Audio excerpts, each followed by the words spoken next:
কার খেদমত? মায়ের খেদমত। মায়ের খেদমতের চেয়ে বড় খেদমত আর হতে পারে? পিতামাতা যখনই হাত তোলে ওই হাত কোথায় পৌঁছে যায়?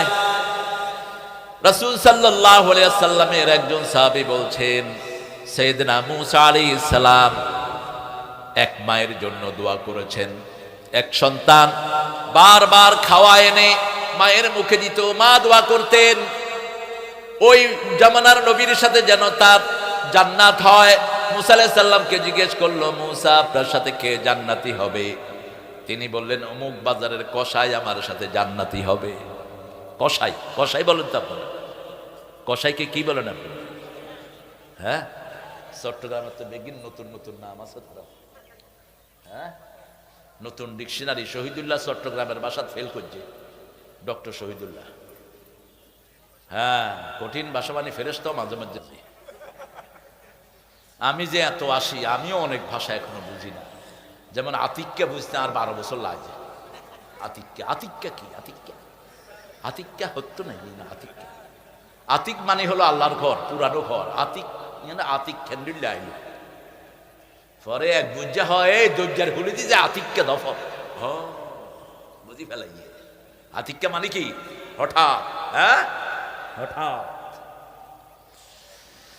মা মায়ের চেয়ে আপন আর কেউ।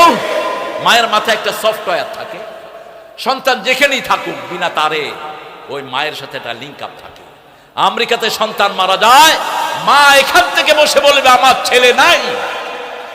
সাথে সাথে 2018 সাল আমি ব্রিকলেনের একটা মসজিদে খুতবা দিচ্ছি, আমেরিকার ব্রিকলেন, নিউ ইয়র্ক। হঠাৎ করে একটা ছেলের খবর আসলো, রাতে ঘুমাইছে, বয়স হলো 20-25 বছর, সকালে আর নাই, সকালে আর নাই। ওই ছেলে ঘুম থেকে ওঠার আগে তার মা বাড়ি থেকে ফোন দিয়েছে, নোয়াখালী বাড়ি থেকে ফোন দিয়ে মা দেখছে অন্য ছেলে ফোন ধরেছে, কয় আমার ছেলে কই? আমার ছেলে নাই। বিদেশে বিরাজ্যে যার পুত্র মারা যায়, পশু পাখি না জানিতে আগে জানে মা। বিনা তারের এই সফটওয়্যার মায়ের ব্রেনের ভিতরে ডাউনলোড করে দিয়েছেন কে? রেল লাইনের পাশে মা ঘুমায়, ট্রেনের শব্দে মায়ের ঘুম ভাঙে না, কিন্তু যখন সন্তান একবার চিৎকার মেরে ডাক দিয়ে ওঠে বা লাফ দিয়ে ওঠে, দৌড় মারে, ঠিকটা ঠিক, সেই মা আল্লাহ বলছেন মাকে আগে দিবি, মেয়েদেরকে আগে দিবি। সম্পদ বন্টনেও মেয়েদের হক আগে, আগে মেয়েরা, তারপরে ছেলেরা। কার কথা?